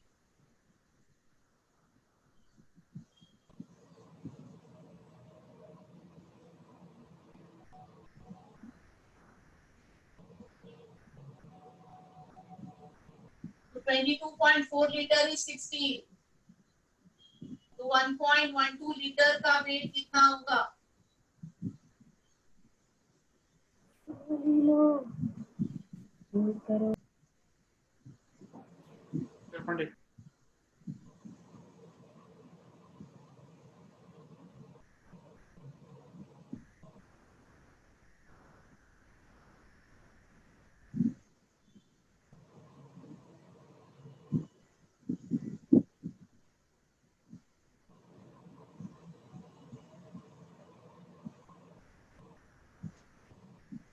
अभी next is volume of O2 के लिए पूछा है.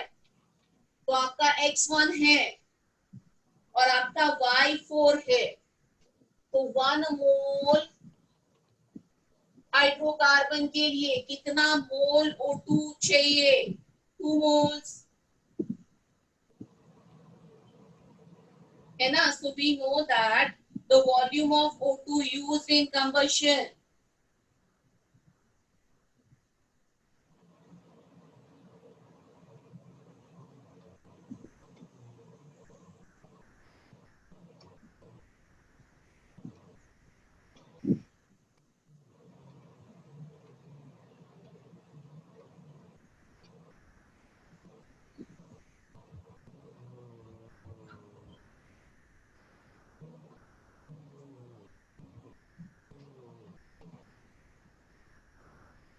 No,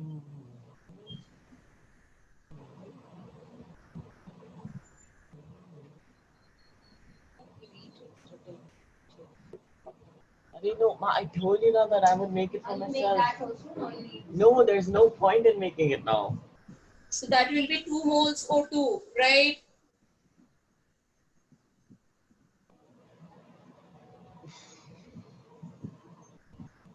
तो बस प्रॉब्लम खत्म. हम कहेंगे 22.4 liters methane require 2 mole O2.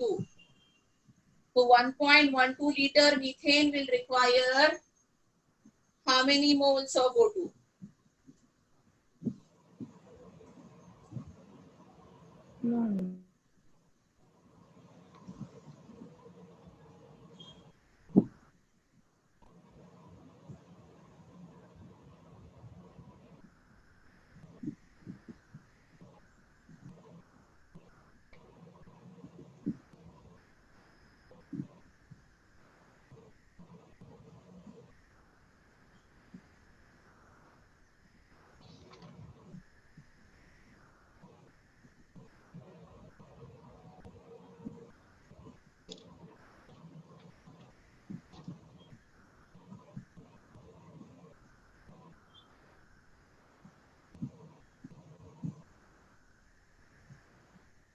ये वॉल्यूम पूछा है ना, तो यहाँ पे लिखोगे 2 into 22.4 liters.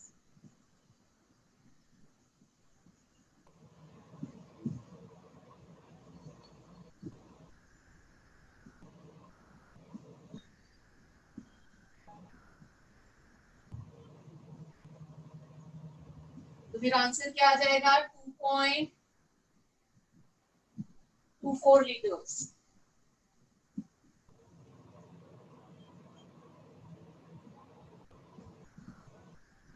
So anyone having any doubt in this problem?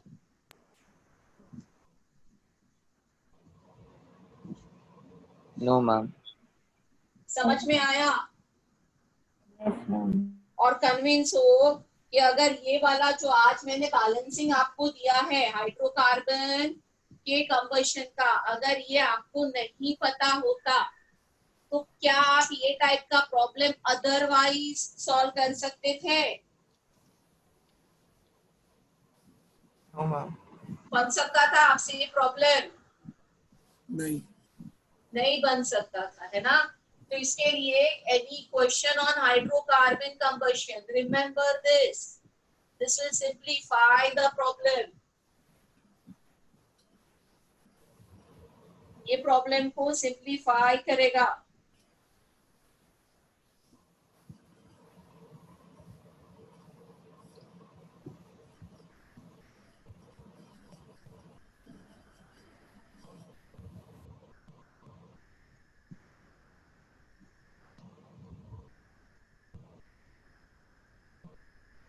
So everybody finish copying this?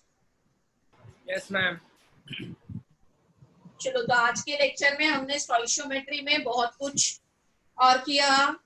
ये कंबशन वाला एक ही प्रॉब्लम आज कर पाई, तो अगले लेक्चर थोड़े और कंबशन के प्रॉब्लम करवा दूंगी. And I will do concentration terms which is very important. So next lecture is going to be important for you. Don't miss it. I'm teaching concentration terms to you. आज का homework मैं डाल दूंगी group पे, but आगे के assignments आ जाएंगे आपको. असाइनमेंट 7 तक आपको करना है, तो I will put assignment 7 for you today. ठीक है? So that's it for today, everybody. Bye. See you next week. Homework करना regularly. Okay, ma'am. Thank you, ma'am. Bye, ma'am. Okay, ma'am. Thank you, ma'am. Neglect doing homework. Thank Bye, you, ma'am. everyone. Take care. Don't roam Thank you, out. Ma'am. Ma'am. Stay safe. Just needed Bye. one. Ma'am ये assignment मोल 15 concept को में resign ma'am क्या मोल बोल रहे concept हैं? को revise कैसे करें मैम? बेस्ट वे क्या रहेगा मैम? वही क्वेश्चन सारे असाइनमेंट्स और मॉड्यूल के वापस एक और बार ट्राई कर लें क्या? हाँ, हम रिवीजन तेरे को अगर कॉन्फिडेंस लाना है तो कर ले एक बार. Okay ma'am, thank you. ठीक है? असाइनमेंट 5 के हाँ, 15th क्वेश्चन है ना मैम, हाँ, उसका same question get equip for JEE main जो है मॉड्यूल में सेम है, दोनों में Same अलग कौन अलग सी? आंसर है ma'am. Some same question 1 to 15 है कि एक क्वेश्चन कॉमन है, क्या बोलना चाहता है? मैम असाइनमेंट 5 के 15th क्वेश्चन जो है ना 15th question of assignment 5, okay, वो सेम क्वेश्चन मॉड्यूल में भी है, मॉड्यूल में है। हाँ, तो क्या हो गया? दोनों में अलग अलग आंसर है मैम। अच्छा, तो एक काम करते हैं, अगले वीक मुझे असाइनमेंट 5 में देख लेती हूँ 15 क्वेश्चन, ओके, और बताती हूँ कौन सा आंसर राइट है। टाइपिंग एरर हो ही सकता है बेटा, और 11th का भी मुझे आंसर अलग आ रहा है मैम। वो तुझे अलग आ रहा है, but as far as you know the my assignments are concern, I have cross check the answers. मैंने आंसर क्रॉस चेक करके ही आंसर की डाला है, तो I will still you know confirm what you are talking, but मेरे assignment के answers गलत नहीं होंगे क्योंकि मैंने क्रॉस चेक किए हैं उनको।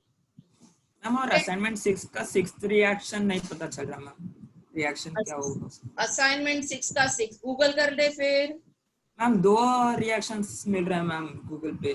तो मैं अगले लेक्चर ये सारा डाउट करवाऊंगी ना, 5, 6, 7 का डाउट करवाऊंगी, तभी पूछ ले बेटा। अभी मेरे सामने असाइनमेंट्स नहीं है तो मैं बोल नहीं सकती तेरे को। अच्छा ma'am, I don't have assignments in front of you ना, लॉकडाउन की प्रिंटेड हाथ में कुछ भी नहीं है, जब तक कंप्यूटर खोल के नहीं देखेंगे कुछ भी सामने नहीं है। ठीक है मैम। तो एक काम कर सकता है कि अगले वीक तक रुक जा या मुझे स्क्रीनशॉट लेके भेज दे, मैं रिएक्शन समझा देती हूँ तेरे को। हाँ, अगले वीक में कर देंगे मैम। हाँ, जैसे भी तुझे ठीक है। Okay ma'am. मैम, चलो bye, that's it for today. Ma'am I had a doubt. हाँ बोलो बेटा। मैम यही क्वेश्चन ये बोलो। कार्बन 1 और हाइड्रोजन लाइक Y4 और X1 करके कैसे आया? कार्बन X1 और Y is equals to 4 कैसे लाइक मिला? वही तो कैलकुलेट करके बताया, ये इक्वेशन मैंने फॉर्म किया। हाँ how much will B CO2 form, जिसका आंसर मुझे पता है। I solve this for X। Okay, इस इक्वेशन को सॉल्व कर X के लिए और इस इक्वेशन को सॉल्व कर Y के लिए। Okay ma'am, thank you ma'am. Okay, चलो बाय। मैम बोलो। हम इसको अलग मेथड से नहीं कर सकते? कौन सा मेथड बता दे? मैम जैसे अपने 1.8 ग्राम H2O दिया, हाँ, तो उसको वेट अपॉन RMM करके मतलब वैसे ट्राई नहीं कर सकते हैं मतलब? हाँ, उससे तेरे को क्या मिल जाएगा? बट उस नंबर ऑफ मोल्स मतलब दोनों से। 1.8 ग्राम से वाटर के मोल 100% पता है, 0.1 है। हाँ मैम। बट वाटर के मोल से मैं हाइड्रोकार्बन के मोल तक कैसे पहुंचूं? क्योंकि water produce will go on changing based on what is the hydrocarbon. अगर मीथेन से स्टार्ट कर रही हूँ तो मोल्स ऑफ वाटर अलग है, इथेन से स्टार्ट कर रही हूँ तो मोल्स ऑफ वाटर अलग है, प्रोपाइन होगा तो मोल्स ऑफ वाटर अलग है। तो वाटर के मोल आ रहे हैं मुझे, CO2 के मोल आ रहे हैं, I am unable to connect. Okay. As I don't know what is the hydrocarbon, no? Okay ma'am. समझ में आ रहा है? हाँ मैम। ओके। हाँ Anything ma'am, else? Thank you ma'am. No ma'am. Bye everybody. Bye ma'am.